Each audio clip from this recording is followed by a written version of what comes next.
देवेंद्र नाथ महतो की तबीयत बीती रात बिगड़ गई। एक और बड़ा अपडेट, देवेंद्र नाथ का ग्लूकोज लेवल 53 पर पहुंचा। आधी रात एसपी, एडीएम, एसडीओ, सीओ पहुंचे। दरअसल अचानक से तबीयत ज्यादा बिगड़ गई, ग्लूकोज लेवल 53 पहुंच गया था। आधी रात ही एसपी, एडीएम, एसडीओ और सीओ मौके पर पहुंचे और अफसरों ने देवेंद्र महतो के स्वास्थ्य की जानकारी जुटाई। तबीयत बिगड़ने से छात्रों की चिंता भी बढ़ गई।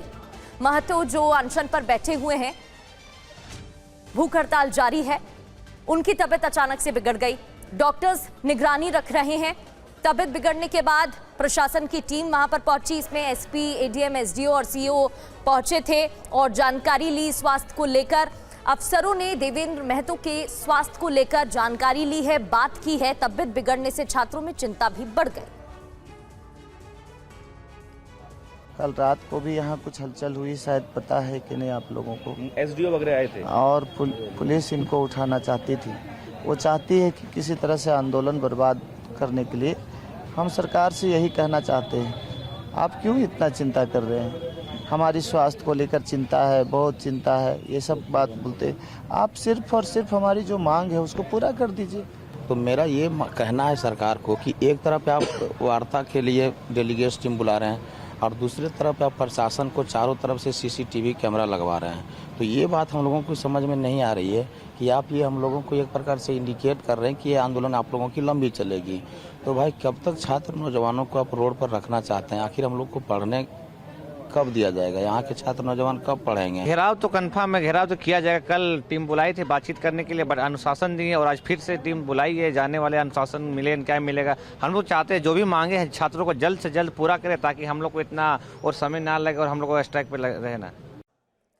तो देवेंद्र महतो अनशन पर है। एक बार फिर से उनकी हालत बिगड़ी, जिसको लेकर भी अपडेट हम आपको बता रहे थे। शिवांक लगातार हमारे साथ बने हुए हैं। शिवांक, मामला एससी तक पहुंचा। इस दौरान छात्रों की तरफ से, आंदोलनकारी नेताओं की तरफ से सरकार पर आरोप तक लगाए गए और ये कहा गया कि छात्रों को गुटों में बांटा जा रहा है। आपको क्या लग रहा है, कहां पेच फंस सकता है? आज जब बातचीत होगी तो वो कौन से मुद्दे हैं जिन पर मुश्किल हो सकती है? देखिए, छात्रों ने निश्चित तौर पे ये आरोप लगाया है कि सरकार आंदोलन को बांटने की कोशिश कर रही है और उसके पीछे उनका तर्क थोड़ा जायज भी है। यहाँ पे मैदान में जयपाल सिंह मुंडा स्टेडियम में पहले से 2 गुट मौजूद थे। एक देवेंद्र नाथ महतो का ग्रुप, और देवेंद्र नाथ महतो एक पॉलिटिकल व्यक्ति भी हैं, वो चुनाव लड़ चुके हैं लोकसभा विधानसभा का। वो भी आंदोलन कर रहे हैं और अनशन पे हैं पिछले 8 दिनों से। दूसरा ग्रुप है पीयूष और रविंदर का, जो रिफॉर्म्स की बात कर रहे हैं, सीबीआई जांच की बात कर रहे हैं। मांगे दोनों गुटों की लगभग सेम है।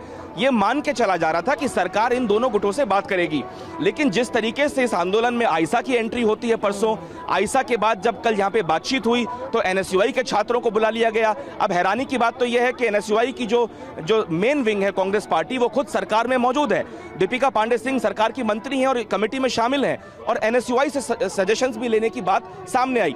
फिर सरकार एक ईमेल आईडी जारी करती है और झारखंड भर से लोगों से सजेशंस मांगती है। तो कुल मिला के कहीं ना कहीं इस आंदोलन को बांटने की कोशिश लगता है कि सरकार ने की, जिसके बाद छात्रों में नाराजगी जरूर देखने को मिली और सरकार को उन्होंने कहा कि ये ठीक नहीं है, आपको केवल उन लोगों से बात करनी चाहिए और फोकस्ड मुद्दों पे बात करनी चाहिए। इस पूरे मामले में झारखंड भर के छात्रों की राय लेके आप मामले को डाइल्यूट करने की कोशिश ना करें।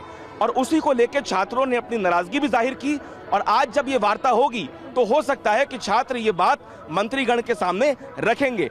कुल मिला के यहाँ पे कोई ईगो टसल तो नहीं है, ये एक पॉजिटिव बात है। सरकार भी आगे बढ़ रही है, छात्र भी आगे बढ़ रहे हैं। रास्ता कहाँ जाएगा ये कुछ देर में पता चलेगा। बिल्कुल, कुछ देर में ये साफ हो जाएगा, समाधान निकलता है कि नहीं। और वो तस्वीरें भी हम आपको दिखा रहे हैं जहां आंदोलन जारी है। बहुत बहुत शुक्रिया फिलहाल अभी के लिए आपका शिवांग, जानकारी देने के लिए। बढ़ते हैं आगे, एक और खबर आपको बताते हैं जहां रक्षा राज्य मंत्री संजय सेठ धरना स्थल पहुंचे और हेमंत सरकार पर संजय सेठ ने बड़ा हमला बोला है। तो रक्षा राज्य मंत्री संजय सेठ धरना स्थल पहुंचे थे। हेमंत सरकार पर संजय सेठ ने इस दौरान बड़ा हमला बोला। राज्य सरकार की नीयत में खोट है, हेमंत सरकार डर रही है, बड़ी मछलियां जद में आ चुकी हैं, ये उनकी तरफ से कहा गया है। तो क्या हेमंत सरकार मांगे मानेगी? छात्रों की तरफ से जो कहा जा रहा है उस पर क्या निर्णय लिया जाएगा, थोड़ी देर में पता चल जाएगा। लेकिन ये तस्वीर उस वक्त की जब रक्षा राज्य मंत्री संजय सेठ धरना स्थल पहुंचे।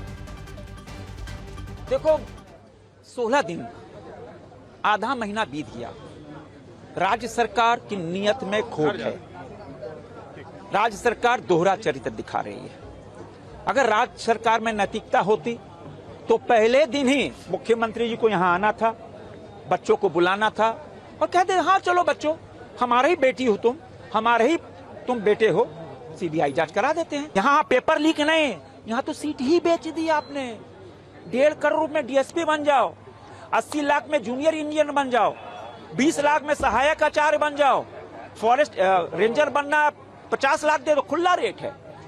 तो आपत्ति क्या है? क्यों आप डर रहे हो? क्यों? बड़ी मछलियां जद में आ चुकी हैं।